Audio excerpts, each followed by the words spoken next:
감사합니다. 별로 쓸모없는 이야기일 수도 있는데요. 저는 경상북도 경주시 안강읍에서 태어났습니다.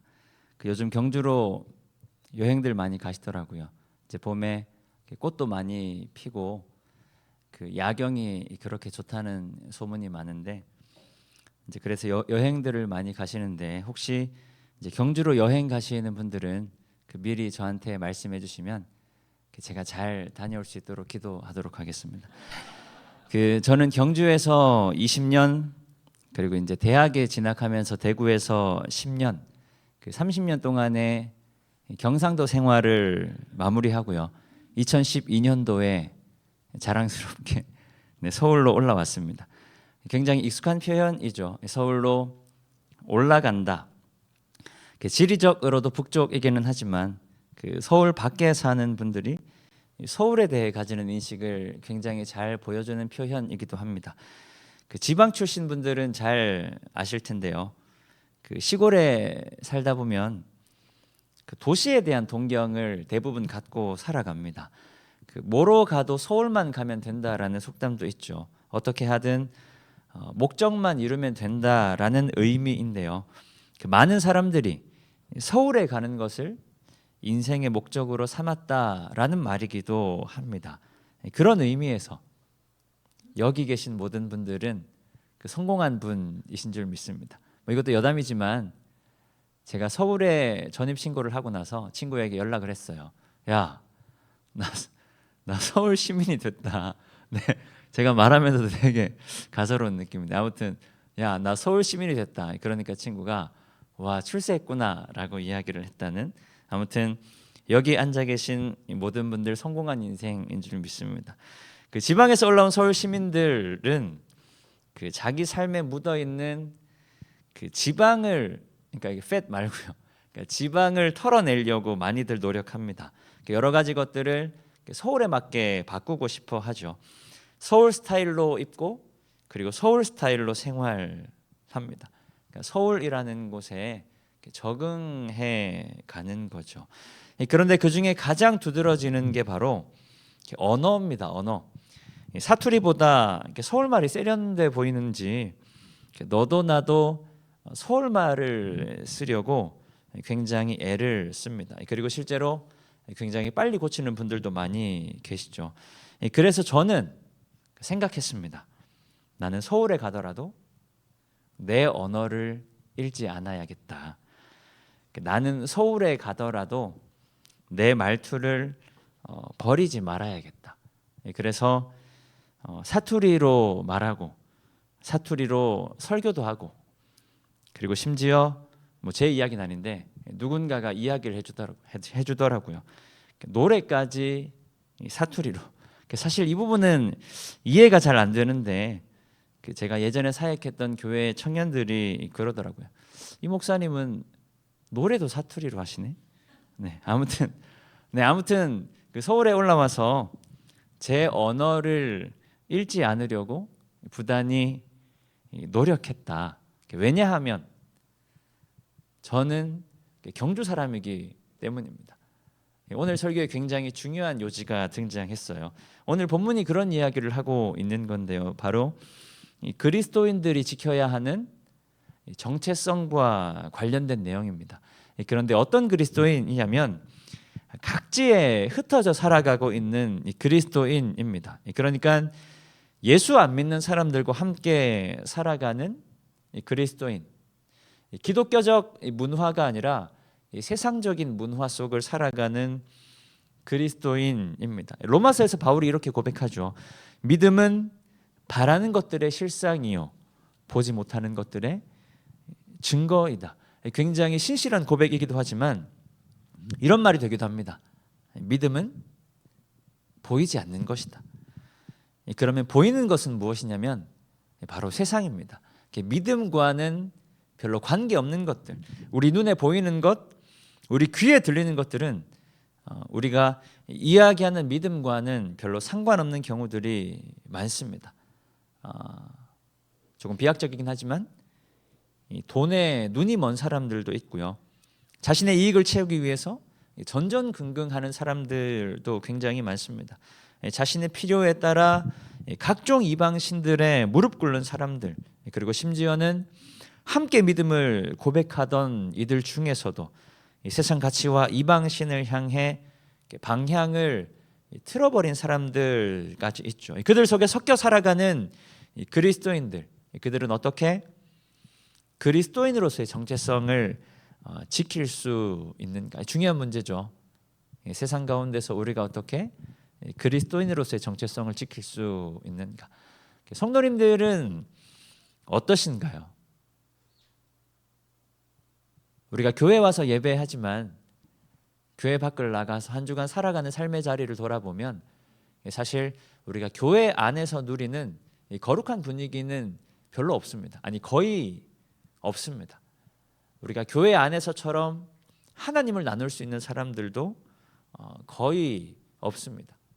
마치 이 베드로 전서에서 이야기하고 있는 각지에 흩어져 살아가는 이 그리스도인들처럼 아무도 예수 안 믿는 이 시대 속에서 홀로 믿음을 지키며 살아가는 분들도 굉장히 많으시죠. 그런 세상 가운데 그리스도인으로 지낼만 하신가요? 그런 시대 가운데 그리스도인으로 지낼만 하신가요? 혹 아무 상관없는 것처럼 무감각한 그런 삶을 살아가고 계시는 건 아닌가요? 교회 다니지 않는 사람들 속에서 하나님의 거룩한 백성으로 살만 하신가요? 성경과는 전혀 관계없는 오히려 정반대의 세상 가치들 속에서 기독교, 그러니까 그리스도교, 이 그리스도의 가르침을 따라 살아가실만 하신가요? 제가 최근에 든 생각이 뭐냐면요. 최근에 이런 생각을 하게 됐습니다. 생각날 때 생각나는 사람에게 연락을 해보자. 뭐 그럴 때 있잖아요. 우리가 바쁘게 막 살다가 아무 상관없는데 갑자기 불현듯 어떤 사람이 생각날 때가 있잖아요. 그런데 그 사람이 생각난다고 해서 연락을 하는 건 굉장히 쉽지 않습니다. 왜냐하면 되게 오랜만에 뜬금없이 연락하는 게 조금 이상한 일이기 때문입니다. 저도 그랬는데 최근에 몇 가지 일들을 겪으면서 생각날 때 그냥 한번 연락해보자 라는 마음이 들어서 요즘에는 생각날 때 한 번씩 연락을 해보는데, 연락을 그렇게 주고받다 보니까 제가 연락하는 사람들 중에 예수 안 믿는 사람이 거의 없는 거예요. 무슨 말이냐면 제가 부대끼며 살아왔던 사람들, 살아가고 있는 사람들은 말할 것도 없고, 제가 부대끼며 살아왔던 사람들 중에 예수 안 믿는 사람들은 점점 더 사라지고 있다라는 말입니다. 그런데 성도님들은 그렇지가 않죠. 부대끼며 살아가는 사람들 중에 예수 믿는 사람들보다 예수 안 믿는 사람들이 아마 훨씬 더 많을 겁니다. 그리고 앞으로 예수 믿는 사람들보다 예수 안 믿는 사람들이 점점 더 많아질 겁니다. 무슨 말이냐면 내 옆에서 함께 신앙생활하고 있는 사람들 중에 누군가가 내가 살아가고 있는 이 시대 속에서 언젠가는 믿음을 버리게 될지도 모른다. 내가 바라보는 가운데 언젠가는 나도 고민하고 있는 믿음을 포기하게 될지도 모른다라는 말입니다. 오늘 본문에서 베드로는 그런 시대를 이렇게 묘사합니다. 너희 대적 마귀가 우는 사자같이 두루다니며 삼킬 자를 찾고 있다. 당시의 기독교인들을 박해하는 방법 중에 그 사자의 밥이라는 방법이 있었다고 합니다. 그러니까 공개 처형 방식인데요. 그 콜로세움 같은 원형 경기장에서 굶주린 사자를 풀어놓고 거기다가 사람을 집어넣는 겁니다. 그러니까 우는 사자는 굶주린 사자니까 보이는 대로 그리고 닥치는 대로 아마 잡아먹지 않을까. 그러니까 그런 사자와 한 공간에 있다라는 거는 그냥 죽는 걸 이야기하는 거겠죠. 우리가 옛말에 이런 속담이 있죠. 호랑이에게 잡혀가도 정신만 차리면 산다. 그런데 이게 얼마나 말이 안 되는 일인가 우리는 너무 잘 알고 있습니다. 호랑이 같은 짐승에게 잡혀가면 정신을 차리기도 전에 그냥 죽을 수밖에 없는 거예요. 작년엔가 제가 내시경 검사를 받은 적이 있어요. 대부분 한 번쯤 경험들이 있으실 텐데 그냥 하는 건 좀 무서우니까 요즘에는 그 수면으로 하시는 분들이 많습니다. 수면으로 하면 팔에 주사를 하나 꽂고요. 입에다가는 그 개구기 같은 그 무언가를 하나 물고 그리고 누워요. 그리고 기다리는 겁니다.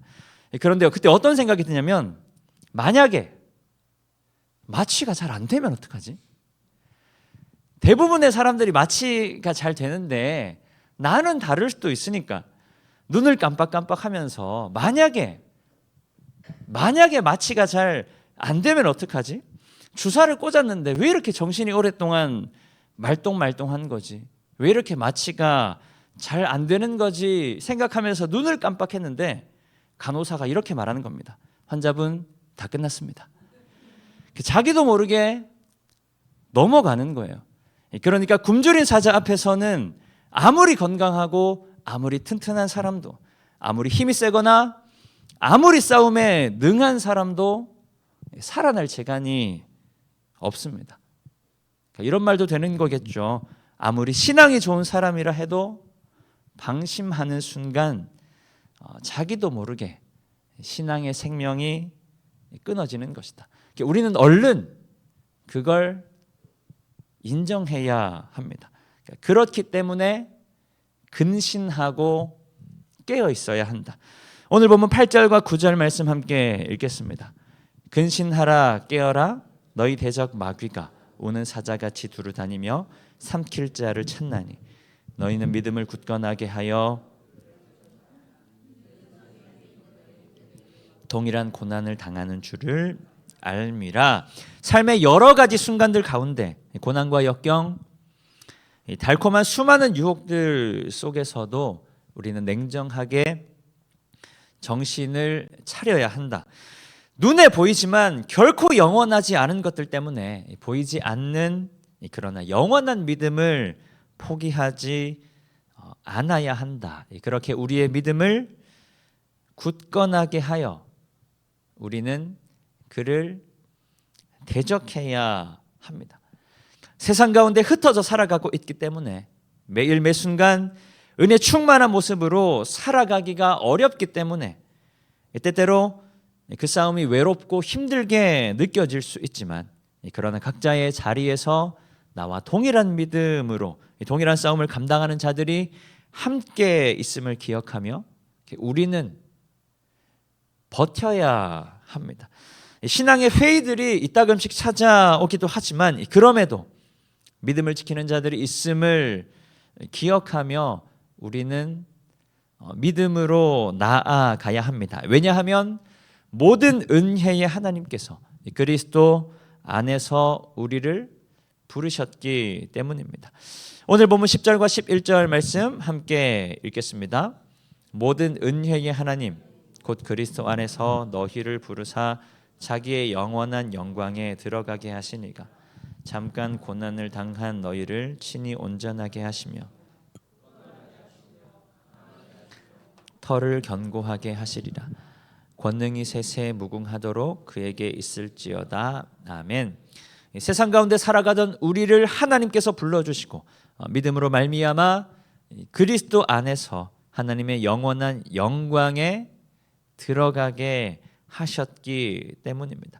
우리 앞에 큰 고난이 있을지라도 그 잠깐의 고난을 통해 우리를 더욱 온전하게 하시며 굳건하게 하시고 강하게 하시고 견고하게 하시기 때문입니다. 그러니 우리는 근신하여 깨어 있어야 한다. 우리는 우리의 믿음을 더욱 굳건하게 해야 합니다. 그런데 그렇게 우는 사자같이 우리를 삼키는 자가 누구냐면 바로 악한 마귀입니다. 마귀로 번역된 단어가 디아볼로스라는 단어인데요. 디아볼로스는 기본적으로 이간질하고 비방하는 존재를 의미합니다. 일반적으로는 그런데 바울은 자신의 서신서 곳곳에서 이 디아볼로스를 단순한 외부의 악한 세력뿐만 아니라 내 마음 깊은 곳에 있는 이 사고, 의지 그리고 감정에 작용하는 이 교묘한 영향력을 가진 실체라고 묘사하고 있습니다. 곧 내 마음 안에 있는 완악함. 그러니까 오늘 본문에서 이야기하는 악한 마귀 디아볼로스는 흔히 생각하는 이 외부의 어떤 악한 실체를 이야기하는 것이기도 하지만 내 안에 여전히 남아있는 완악함, 내 안에 여전히 남아있는 연약함, 내 안에 여전히 남아있는 죄성을 의미하기도 합니다. 그러니까 근신하여 깨어있으라 라는 말은 하나님이 아닌 외부의 다른 것들을 민감하게 분별해야 하지만 그 이전에 내 안에 있는 연약함, 내 안에 있는 완악함에도 우리는 민감하게 반응해야 한다라는 말입니다. 박수도 맞아야 소리가 난다라고 이야기하죠. 줄탁 동시 외부의 악한 유혹이 내 안에 완악함을 만나 마침내 죄로 드러나는 것이다. 아무리 외부의 악한 것들이 나를 넘어뜨리려 해도 내가 안 넘어가면 소용이 없는 겁니다. 아무리 세상의 달콤함이 우리를 미혹하려 해도 내가 믿음을 붙들면 아무런 문제가 일어나지 않는 겁니다. 그렇기 때문에 우리는 근신하여 깨어 있어야 한다. 정신을 차리고 세상과 나를 분별해야 합니다. 제가 서두에 제 말투에 대해서 말씀드렸죠. 저는 지금까지 한 번도 서울말을 쓰려고 노력해 본 적이 없습니다.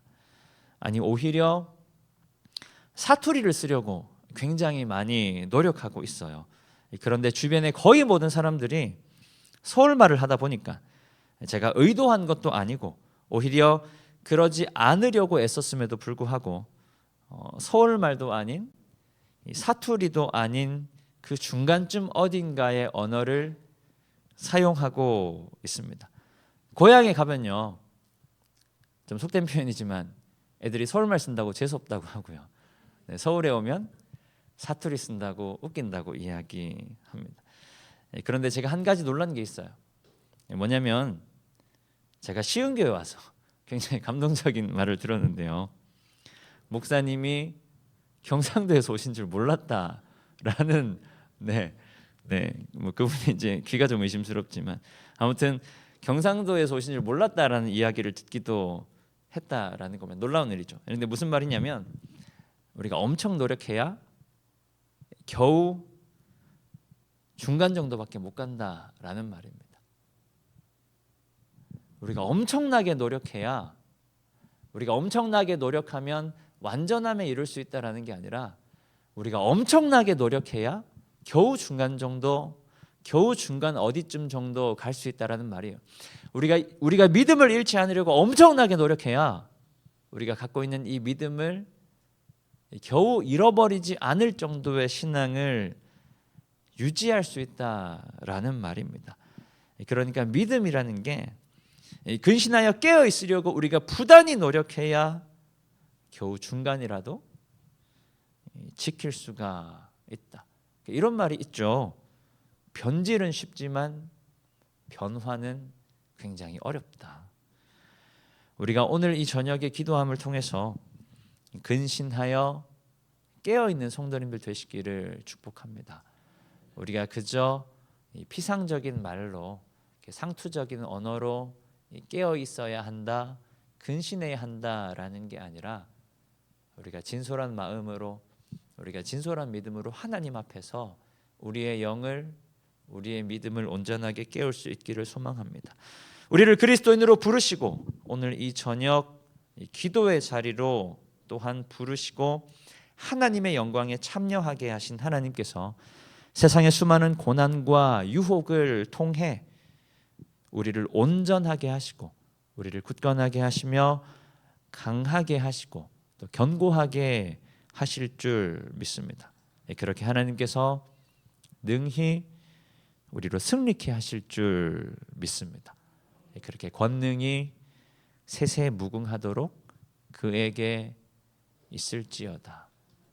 오늘 이 저녁에 그 믿음이 우리 안에 온전하게 회복될 수 있기를 축복합니다.